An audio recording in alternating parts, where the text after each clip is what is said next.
O objetivo dessa videoaula, de hoje, né, dessa aula, é a gente falar um pouco, ainda dentro do O de organização, né, no sistema de autoridade, a gente fala um pouco de organograma e departamentalização.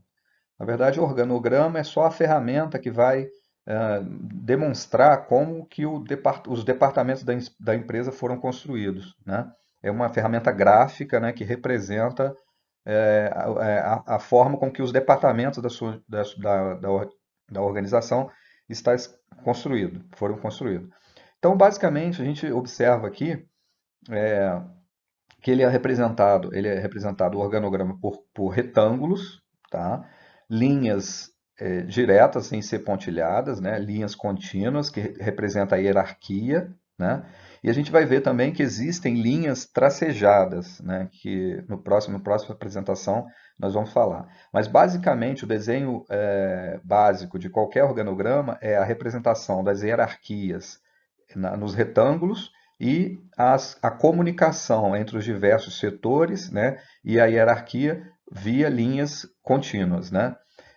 Só lembrando aqui, ele coloca aqui que na forma vertical, né, olhando na forma vertical, a gente consegue perceber a autoridade e a hierarquia. É uma cadeia de comando, né? Então essa unidade aqui, ela detém, né, subordinados, três subordinados. Então, olhando na vertical, a gente enxerga isso. Olhando na horizontal, a gente percebe a divisão do trabalho, né? Então, aqui tem um departamento que cuida de determinadas funções, né? Aqui tem outro departamento que cuida de outras funções e assim por diante. Então, a divisão do trabalho ela está na horizontal e a hierarquia, autoridade, cadeia de comando está na vertical, ok? Muito bem. Esse organograma, ele também é a parte de comunicação, né? A gente falou no outro de autoridade, mas a parte de comunicação a gente sabe o seguinte: de cima para baixo a gente tem informação. A informação é gerada no nível bem baixo, né? No nível operacional, e ela, à medida que ela vai, você vai crescendo a hierarquia, você vai refinando a informação até o nível estratégico. Então, para uma tomada de decisão estratégica aqui em cima, ou no nível gerencial, a gente depende da informação que foi gerada no nível mais baixo, tá? Na verdade, na horizontal, a gente tem, quando você fala de comunicação, esforços de coordenação, esforços centrados da coordenação para que flua a comunicação, né, na horizontal, entre os diversos setores, e de cima para baixo, a gente também tem normas e instruções. Então, olha que interessante, você alimenta de baixo para cima com informação, né, o órgão superior. E do órgão superior para baixo, encaminha-se normas e instruções, que por sua vez vão fazer com que novas informações gerem, e essas novas informações vai até o nível acima, para que aí sim possa tomar outros tipos de decisões ou acertar, né, refazer ou reformular alguma norma ou instrução que a empresa tenha, tá? Então, lembrando, nós falamos da hierarquia no anterior e a gente está falando da comunicação, né, dessa forma. E o que a teoria fala é que quando você tem muitos níveis gerenciais dentro do seu organograma, mostrando o seu organograma na sua empresa, essa comunicação tende a ser falha, né? A gente sabe que uma das maiores patologias organizacionais hoje em dia é a falta de comunicação. Então, as empresas em geral têm até investido em ferramentas como a própria intranet para que garanta uma comunicação mais eficiente, né, dentro dos diversos níveis gerenciais. Algumas têm intranet, outras têm um livro, né, um jornal, né, da empresa, outras são por e-mail, né, mas essa comunicação ela precisa fluir, né, dentro da empresa. É algo extremamente importante para o gestor e para a organização, né? E o cliente muitas das vezes sente essa falta de comunicação quando a empresa peca nesse quesito, né? O cliente consegue perceber que as coisas ali dentro não estão bem, né? Não estão ocorrendo de forma eficiente por conta da falta de comunicação. Muito bem. Ainda dentro do organograma, aqui eu trouxe um exemplo, e aqui tem umas novidades, né? É um organograma estrutural clássico, tá? A gente vai ver que depois existe uma departamentalização que é a funcional, que representa esse organograma aqui, mas o objetivo aqui ainda não é estudar por que ele está dividido aqui nesses tipos de diretoria, né? Não é isso. O objetivo aqui é mostrar a grafia, né? Como que o organograma foi desenhado. Então, mais uma vez, a gente tem as hierarquias, né? Aqui a gente tem a representação da assessoria. Lembra, nós falamos numa aula anterior sobre assessoria, né? Então, ela está ligada em linha aqui com a presidência, né? Não é assessoria do presidente, é assessoria do órgão, né? Do órgão da presidência, por isso que ela está aqui. Nós temos então a linha contínua ligando, né, informando a autoridade entre os diversos setores, e a gente tem aqui uma novidade, né, que a gente chama de, primeiramente, só relembrando, essa daqui é a autoridade em linha, e nós temos aqui um pontilhado que representa o que a gente chama de autoridade funcional, né? Então, mais ou menos para explicar, por exemplo, olha, vamos pensar aqui na assessoria jurídica, né? A assessoria jurídica tem uma autoridade funcional com a diretoria de recursos humanos. Então, observe o seguinte: embora quem, na verdade, gerencia, né, comanda essas duas divisões, seja a diretoria de recursos humanos, a assessoria jurídica, embora ela não tenha linha ligada na diretoria de recursos humanos, ela tem uma autoridade funcional sobre algumas atividades da diretoria de recursos humanos. Então vamos imaginar que a diretoria de recursos humanos recebe muito ação judicial, né, de trabalhista, ação trabalhista da empresa, ou melhor, de funcionários contra a empresa. Para essas causas trabalhistas, a assessoria jurídica ela tem uma autoridade sobre essa diretoria. Então, a assessoria jurídica ela requisita serviço, ela tem autoridade para auxiliar ou para comandar a diretoria de recursos humanos no que tange às causas trabalhistas que foram que são atividades da diretoria de recursos humanos, mas que por sua vez são tratadas, né, pela assessoria jurídica, né? Então, quando a gente quer representar, quando a gente necessita representar essa autoridade funcional de uma área sobre a outra, a gente coloca isso de forma tracejada, tá?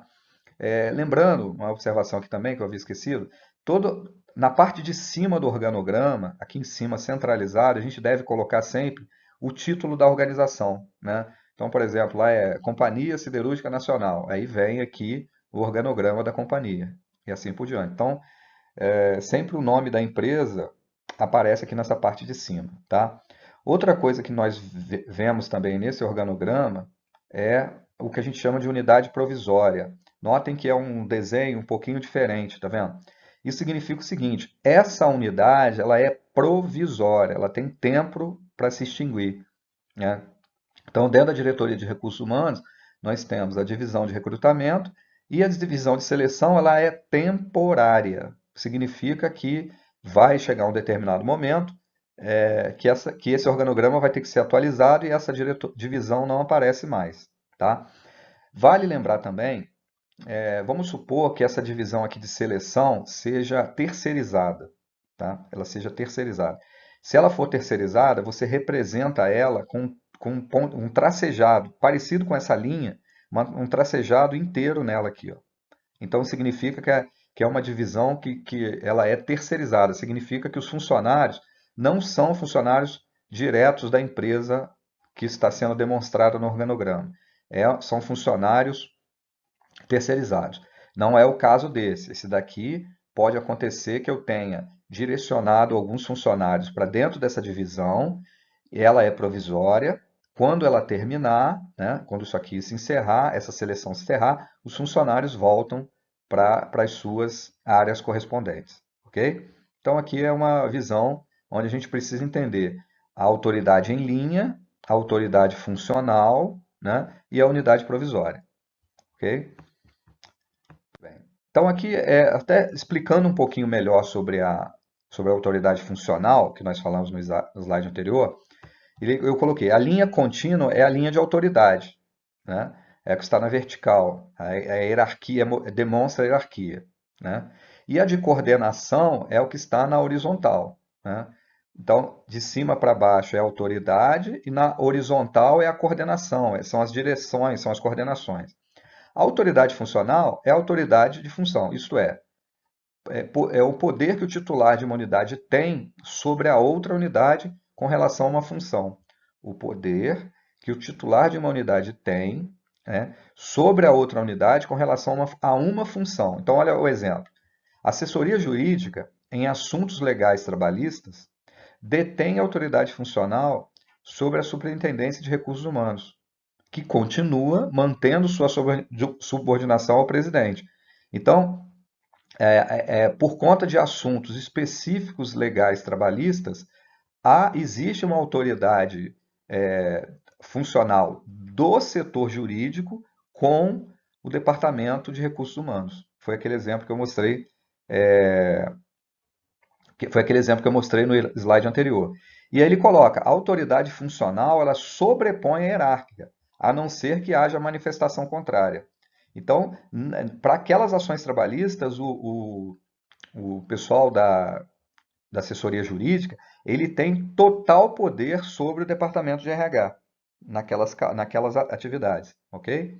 E a unidade provisória, né, nós já falamos, é a unidade com duração limitada, né? Algumas comissões, comitê, grupos de estudos que são montados, são representados daquela forma tracejada com ponto, né? E quando aquilo for extinguido, né, ela sai do organograma. Por isso até que a gente tem que lembrar que o organograma hoje é uma ferramenta que ele constantemente passa a ser modificado, né? A gente realmente não está mais naquela época de construir um organograma, fixar na parede e acabou, né? A gente não mexer mais nele. Então, o organograma é uma ferramenta altamente dinâmica, ok?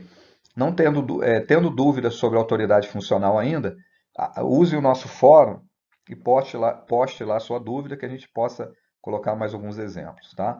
Mas eu acho que se você recorrer ao desenho anterior e olhar esse conceito aqui, você vai conseguir captar isso fácil. Muito bem. Um outro tipo de organograma, né, que é outra forma de representação de um organograma, é o que a gente chama de organograma circular, né? Então, aqui você tem a direção maior, aqui você tem duas assessorias, né, que são as comissões, depois você tem alguns departamentos, né, e dentro dos departamentos as divisões. Então, por exemplo, dentro do departamento administrativo você tem 3 divisões, né? Dentro do departamento comercial mais 3 divisões e assim por diante. Ele é um organograma, sim, possível, né? A teoria mostra que a gente pode usá-lo, mas ele é um organograma que eu diria mais difícil de se construir, né? Por causa desse desenho aqui, ele passa a ser mais complexo de se desenhar, mas é uma possibilidade. É um organograma chamado de circular ou radial, ok? É mais uma representação. Muito bem. E aí, quando a gente não tem espaço no papel para desenhar o organograma, né? Vamos imaginar que você tem aqui uma direção e que você tem várias divisões dentro dela, né? Então, se você for colocar isso tudo na horizontal, a folha, né? Mesmo sendo, mesmo sendo, mesmo sendo uma folha paisagem, essa representação ela vai ficar prejudicada, né? Porque você tem vários níveis aqui embaixo. Então, uma das alternativas aí para se exibir, né, isso no papel é fazer essa representação, né?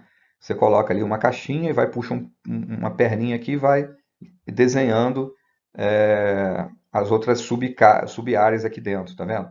Isso passa a ser mais adequado do que essa representação, tá? Mais adequado do que essa representação aqui no papel, ok? Então aí é basicamente só representação gráfica, não tem mais nada a não ser que isso. É claro que se você puder desenhá-lo sempre na horizontal, né, caber ele todo na horizontal na página, fica realmente mais interessante. E aí existe o próprio Word mesmo, posso mostrar para vocês depois, o Word ele já tem, já pré-desenvolvido, né, desenhos para organograma, né, objetos que você gera organograma com muita facilidade. Não só o Word, como várias ferramentas, Visio, por exemplo, que permite você desenhar o organograma com facilidade. Então, ainda sobre a representação, né, aí tem uma forma que o autor coloca para fazer a representação em rascunho, né?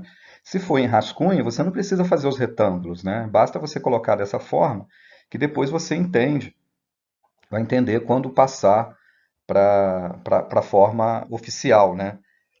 Que é aí usando os retângulos, tá? Então, essa é uma representação somente em rascunho, ok?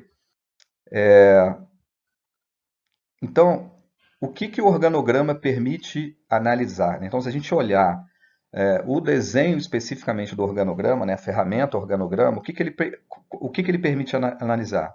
Então, eu coloquei aqui, ó, deficiências da estrutura organizacional, superposições, duplicações e lacunas de atribuições. Então, na hora que você começa a desenhar organograma, você vê que existe posições que fazem, na verdade, atribuições iguais, né? Setores que praticamente existem duplicados, mas que na verdade poderia ser um só, né? Excesso de nível hierárquico. Só lembrando, quando a gente está mostrando isso aí, permite analisar, é imaginando o seguinte: você é um consultor, você chegou numa empresa que tem tá com uma série de problemas administrativos, né? De comunicação, sei lá, uma série de patologias organizacionais, e aí você pede para ele, me fornece o seu organograma atual. Então, o gestor maior, né, o diretor executivo, vai te fornecer o organograma da empresa. E aí você vai conseguir, olhando a imagem, né, a ferramenta do organograma, você vai conseguir perceber isso daí. Excesso de nível hierárquico, né?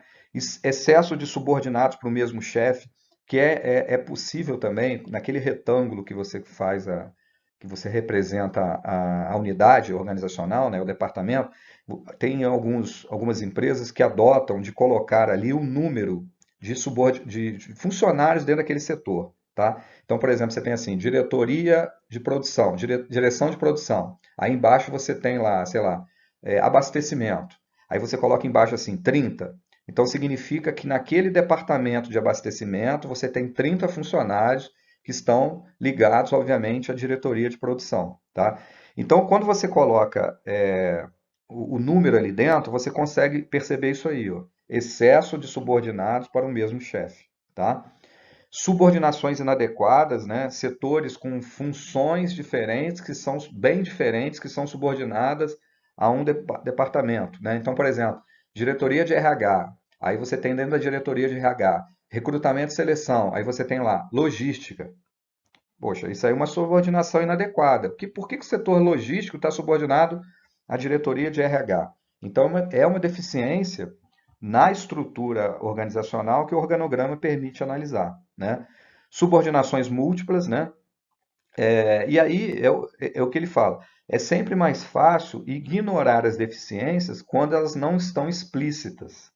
Então, essas deficiências que por sua vez, estarão explícitas, muitas das vezes elas estarão explícitas quando você, por exemplo, for analisar o organograma da empresa que você está se propondo a estudar. Então, você pode pegar um organograma atual, resolver essas quantidades enormes de deficiências que você encontrou e propor um organograma novo, por exemplo, com menos níveis hierárquicos, né? Outra, o que os organogramas não indicam? As relações de prestação de serviço. Então, por exemplo, se você não, foi falado anteriormente, se é uma prestação de serviço e você não quiser colocá-la no organograma, porque ela não são funcionários vinculados a você, né? Você não coloca, né? Então, a ideia principal do organograma é que ele demonstra a estrutura formal da sua empresa.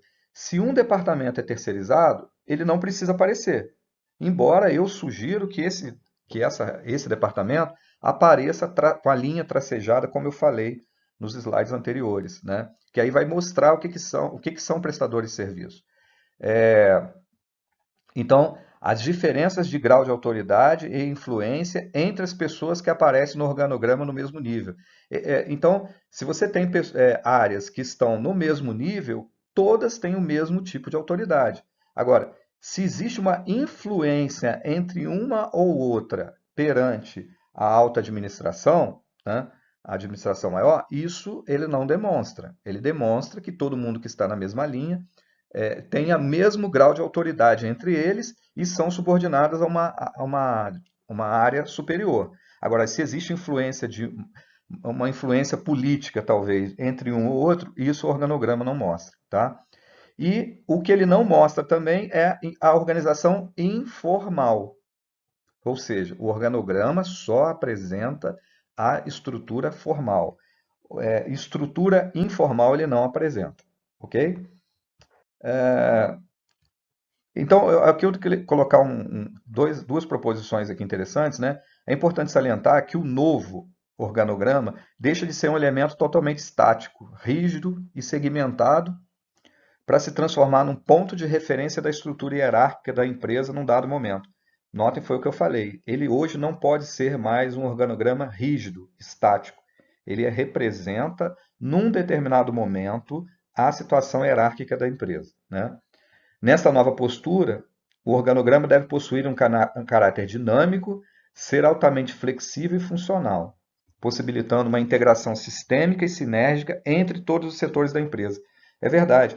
Você pode, imagine o seguinte: a empresa diz que está trabalhando de forma horizontal, uma empresa horizontal, aplicando a gestão por processo.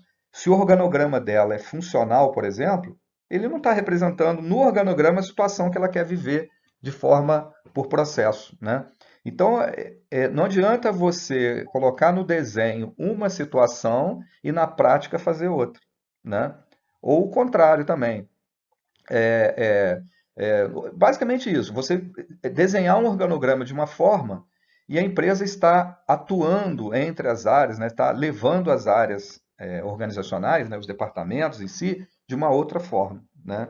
Então, se ela vai se tornar, se ela pensa numa mudança estrutural, ela tem que adequar o organograma dela para isso, ela tem que mudar o organograma dela para atender a essa nova realidade, né? Vamos dizer assim. Então tem que ser uma coisa altamente dinâmica entre a forma que o organograma está sendo representado, como realmente a empresa está atuando na sua gestão. Ok, gente. Então, depois de ter falado de organograma, né, que é a ferramenta que representa graficamente as unidades organizacionais, nós vamos falar dos tipos de departamentalização, né? Então a gente introduz o assunto da seguinte forma, de que antes de criar unidades organizacionais, né, e distribuir as tarefas entre essas unidades, o analista de OSM, de Organização, Sistemas e Métodos, ele deve levar em conta que há diversas formas de departamentalizar uma organização. Você como administrador, conhecer essas diversas formas de departamentalizar, você vai conseguir propor à organização uma melhor estratégia de funcionamento, né? Dependendo do negócio, dependendo da forma com que a empresa quer atuar ou necessita de atuar para atender a demanda, atender a clientela, poder fabricar de uma melhor forma o seu produto ou oferecer um serviço, ela vai departamentalizar a organização de uma dessas formas. E a gente vai observar no final que existe um tipo de departamentalização que é misto, né? Que você ainda pode unir tipos de departamentalização diferentes, né? Então, a primeira departamentalização que eu trago, né? Antes disso, né? Eu faço mais um comentário aqui, que a departamentalização ela é utilizada dentro da estrutura formal, como o organograma é utilizado dentro da estrutura formal, né?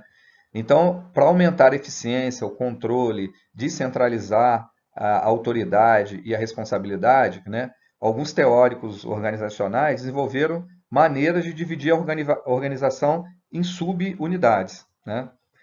O objetivo dessa organização, né, era chegar a um arranjo ordenado de partes organizacionais interdependentes, as quais convencionou-se chamar de departamentos. Então, os departamentos, na verdade, são unidades interdependentes, mas que juntas, né, elas atendem ao objetivo principal da empresa.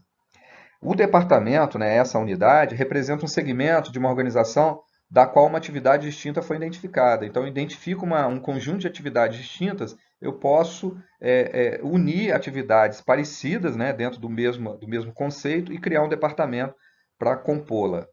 O processo de divisão da estrutura organizacional em departamentos é o o próprio conceito de departamentalização, o processo de divisão da estrutura organizacional em níveis, né, em áreas ou chamados departamentos.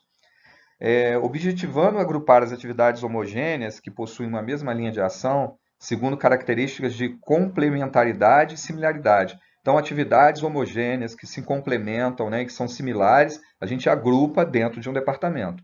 E isso a gente chama, quando a gente estuda a forma com que esses departamentos vão serem interdependentes entre si, é o conceito principal de departamentalização, né? Então, a primeira departamentalização possível, o primeiro tipo possível de departamentalização é a que a gente chama de funcional, né? Então, a gente observa que a funcional é onde as unidades organizacionais são definidas com base na especialização e tarefas comuns aos diversos setores, como financeiro, engenharia e produção. Então, se a gente observa que esse aqui é um organograma representando a departamentalização funcional, porque a gente observa que os vários departamentos, né, aqui têm funções diferentes, né, têm especializações diferentes. Aqui, dentro desse primeiro, gerência de produção, estão os empregados que desempenham com maestria as ações, as tarefas da produção.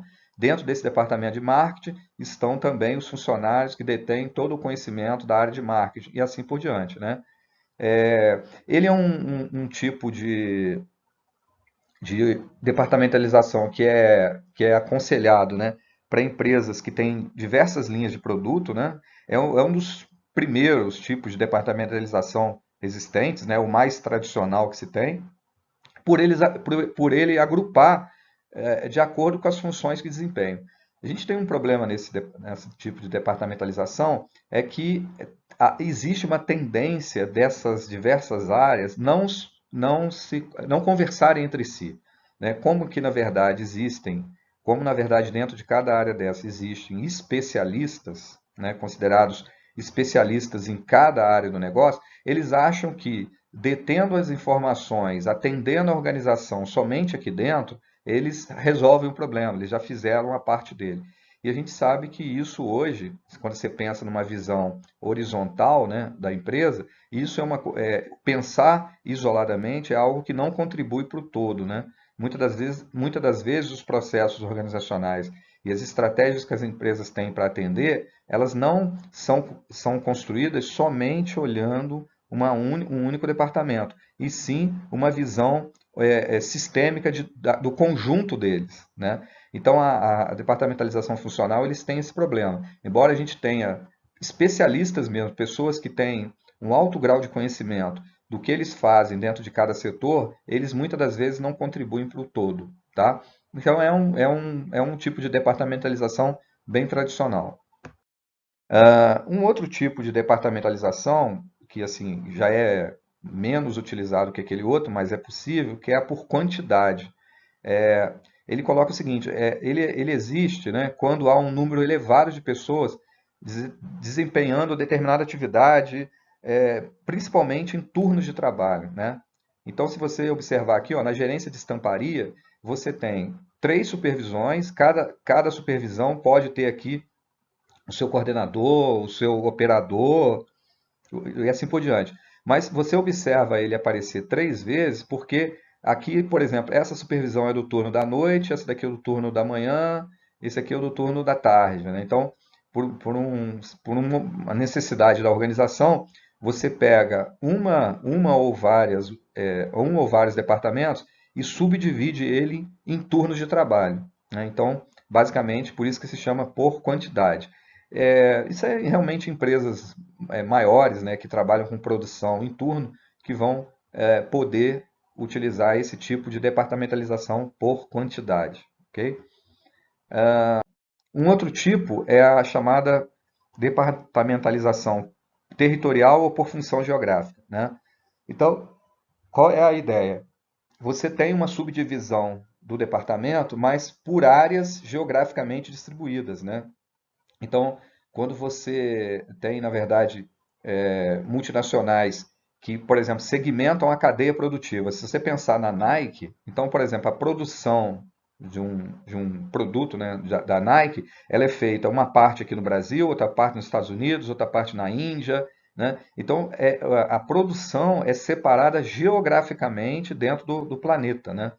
Então, isso, se você pensar no mundo globalizado que a gente vive, hoje isso é uma realidade. Você tem uma representação no seu organograma de áreas geograficamente distribuídas, né? Então, ele coloca utilizados em grandes empresas, onde a dispersão de atividades é importante para o atendimento das necessidades logísticas ou culturais. De repente, você ter no seu organograma uma célula, né, uma área, uma unidade organizacional que está na Índia, você está ganhando com a mão de obra, né, que é mais barata, né, chega até a ser escrava, vamos dizer assim. Então, você demonstra, é uma possibilidade que você pode demonstrar no teu organograma, que existe, né, uma departamentalização separada geograficamente, ok? Então é uma possibilidade. O outro tipo é a por projeto, né? A departamentalização projeto é quando as atividades de uma empresa são voltadas integralmente para atendimento de projetos. Vale lembrar que um projeto ele tem datas de início e término bem definidas, com resultados também previamente estabelecidos. Todo projeto ele é isso, né? Tem início, fim e tem resultados previamente estabelecidos.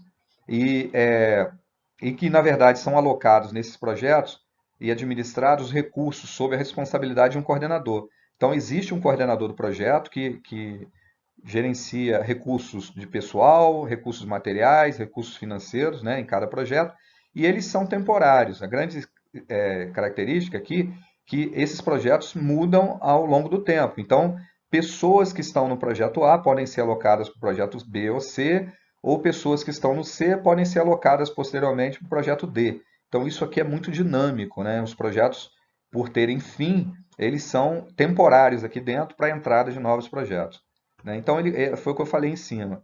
Essa departamentalização distribui os recursos humanos, materiais e financeiros em torno de projetos. A divisão em departamentos não é permanente. Uma vez concluída a tarefa, a mesma pessoa pode ser designada para desempenhar um novo papel naquele ou em novo projeto, né? Então, isso aqui demonstra, né, empresas que trabalham exclusivamente com projetos e que elas têm ali no seu geral a área financeira, né, que atende a empresa toda, a área comercial, que atende a empresa toda, e uma área de projetos. Então você tem um coordenador geral de projetos e aqui dentro de cada projeto desse você tem um coordenador que é altamente volátil, né? Isso modifica com o término dos projetos, ok? É mais uma possibilidade. O outro tipo é a departamentalização por produto. Então, o que ele coloca? Organiza-se em unidades independentes responsáveis por um grande produto ou uma linha de produtos. Cada unidade organizacional é responsável pelo sucesso de um produto específico. Então, essa departamentalização de produtos é quando realmente uma empresa ela tem um negócio só, mas ela tem ramos de produtos que ela desenvolve totalmente diferentes, né? Então vamos imaginar que aqui é uma empresa multinacional, um conglomerado, que ela fabrica produto têxtil, gerência de produtos farmacêuticos e gerência de produtos químicos. Fica parecendo até aqui que você tem três empresas em uma, né? Então, na verdade, esse organograma mostra que você tem um diretor geral, um diretor executivo geral, um diretor de produtos têxteis, de produtos farmacêuticos e produtos químicos. E aí, dentro do produto têxtil, você vai dividir lá por função, né? Sei lá, você vai ter uma ramificação aqui dentro, aqui dentro e aqui dentro.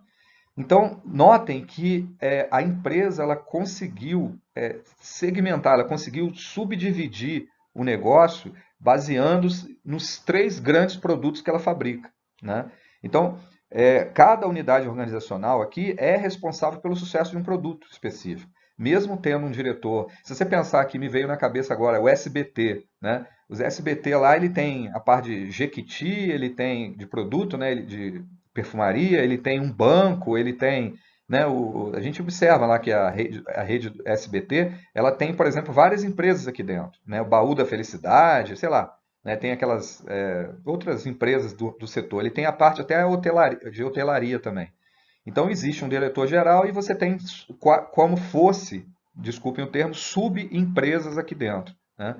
Pode propiciar o aumento dos custos pela duplicidade de atividades nos vários grupos de produto, com certeza. Por exemplo, se na gerência de produtos você tem uma área de RH, você tem também uma área de RH no produtos farmacêuticos e pode ter aqui também nos produtos químicos, né? Então, na verdade, quando você encontra por produto, você tem que colocar aqui em linha o que é comum para os três. E vai ficar dentro dessas unidades somente o que for pertinente à fabricação do têxtil, do farmacêutico e do químico. Agora, o que for comum, né, aos três se coloca por fora, que aí é a melhor forma da gente não gastar, não ter custos em duplicidade, porque existe atividades iguais sendo feitas no desenvolvimento de produtos diferentes, tá? Então é uma possibilidade teórica que existe e que vocês precisam saber. O outro tipo é a departamentalização por processo, né? Onde as pessoas e os recursos são alocados de acordo com o fluxo de trabalho. Então, aqui tem um fluxo de trabalho. Tem a seção de preparação, a seção de corte, a seção de estamparia, a seção de pré-montagem, a seção de montagem. Notem que a visualização, né, a execução dessas unidades aqui, né, das atividades que passam nessas unidades, é altamente horizontal, né, como fosse uma linha de montagem, né? O trabalho flui de uma unidade organizacional para outra, seguindo o fluxo lógico da produção, que é muito comum no setor industrial. Tá? Então, se você separa a sua empresa, o seu setor industrial, então aqui em cima, na parte de cima, você tem a direção, a gerência de produção. Dentro da gerência de produção, você separa por seções, e aí você tem pessoal alocado em cada uma dessas seções. Você tem um coordenador, um coordenador mesmo, um líder de equipe em cada uma dessas seções. Então você pode separar ou departamentalizar sua empresa por processo, né? É muito útil, né, na área específica, na área de produção, se essa for a sua necessidade, né? Se você enxergar que você precisa dividir a sua estrutura organizacional dessa forma. O outro tipo de departamentalização é a matricial, né? Ela, na verdade, ela envolve muitas das vezes mais de um tipo de departamentalização, né? Ela é caracterizada pela união da departamentalização funcional, né, com a de projetos ou produtos, né? Então, se você observar aqui, você tem a funcional aqui em cima, olha, tá? Funcional, né? Ligada aqui as suas sub-áreas, né, que é a funcional, e você tem aqui também a de projetos, né? Nesse caso aqui você tem funcional e de projetos juntos, né? E aí uma coisa interessante aqui é o seguinte, olha o que acontece nesse caso. Tem uma diretoria, então tem aqui uma gerência de mecânica e aqui dentro você tem uma seção, né? Ou aqui você tem uma diretoria de mecânica, aqui você tem uma gerência. Então, hierarquicamente, essa gerência de recursos humanos e materiais está ligado à direção mecânica, né? Como a de recursos humanos e materiais aqui está ligado à eletricidade, hierarquicamente. Só que, por autoridade funcional, o projeto A tem autoridade funcional sobre essa e essa área. Então, isso significa o seguinte: embora essa área de recursos humanos e materiais esteja hierarquicamente por autoridade ligada à mecânica, em determinadas funções da coordenação do projeto A, ela vai ter autoridade sobre essas áreas também. Tá? Por isso que ela contempla, nesse organograma aqui, a autoridade funcional representada pelo tracejado e a autoridade hierárquica representada por essa linha contínua. Então, foi o que nós falamos no início da aula de hoje, né? Então, o projeto B, ele tem autoridade funcional sobre essas três áreas que, por sua vez, dependem, né, de autoridade hierárquica da eletrônica, eletricidade e mecânica, tá? Então, a matricial ela tem um pouco dessa característica, né? Agora, a gente tem um sério problema na matricial. Existe o que a gente chama da dupla subordinação. Os funcionários passam a serem supervisionados por um gerente funcional e por um de projetos, né? Que dá, na verdade, conflitos de poder. Quer dizer, significa que os funcionários que estão aqui dentro, eles respondem à diretoria hierárquica que está acima, que é a mecânica, e na maioria das vezes responde também ao coordenador do projeto, né? Ao coordenador do projeto A, ao coordenador do projeto B e C, assim por diante. Isso se configura em alguns conflitos de poder no decorrer dos anos, né? Essa dupla subordinação que os funcionários aqui dentro passam, ok? Um outro, então, um outro tipo de departamentalização, né, que pode ser nos confundir um pouco com a matricial, que a matricial ela tem a autoridade funcional demarcada no organograma, né? Essa aqui não. Você tem, na verdade, duas ou mais, dois ou mais tipos de departamentalização sendo exibidas num único organograma. Então, olha o exemplo que nós temos aqui. A funcional aqui em cima, nós temos a geográfica aqui embaixo e ainda temos a por projeto aqui no canto. Por isso que ela é chamada mista. Ela é representada pelo uso de diversos tipos de departamentalização, né? De forma a aproveitar os modelos que melhor atendam à necessidade organizacional. É um tipo bem frequente, né, de departamentalização. Cada parte da empresa deve ter a estrutura que mais se adapte à sua realidade organizacional. Então, se a gente pegar num contexto de saída tradicional, que é a funcional, né, que é a funcional somente, a gente consegue chegar a um ponto de entender que a empresa, na verdade, ela precisa de uma junção, né, de diversos tipos de departamentalização. Então, se ela trabalha por projeto, ela vai ter lá uma gerência de projetos e os seus projetos ali dentro, trabalhando com esse tipo. Se ela é funcional, se ela precisa da departamentalização funcional, ela vai ter isso disponível. Se mesmo assim, dentro de uma funcional, ela precisar dividir geograficamente, ela também pode fazer. Tá? Então, é um tipo de departamentalização que é muito usual hoje em dia. Ok? Então, com isso, gente, a gente finaliza essa parte de departamentalização com mais um exemplo da departamentalização mista, né? Esse exemplo que eu trouxe para vocês, né, ele tem a presidência, depois, num primeiro nível, ele tem como exemplo aqui a departamentalização funcional. Ele pega uma área dessa daqui como exemplo, tá? Na verdade, isso aqui, todas elas se explodem também, mas eu peguei e explodi aqui a divisão de produção e mostrei que eu trabalhei com a departamentalização por produto, tá vendo? Dentro da divisão de produção, eu fabrico aqui 3 produtos diferentes, né? E dentro dela, de eletrodoméstico, por exemplo, eu trabalhei pela de processo. Eu criei aqui 3 seções que são vinculadas hierarquicamente com o departamento de eletrodoméstico. E por último, voltei, pegando na seção de montagem, eu separei ainda em setor de planejamento e setor de controle.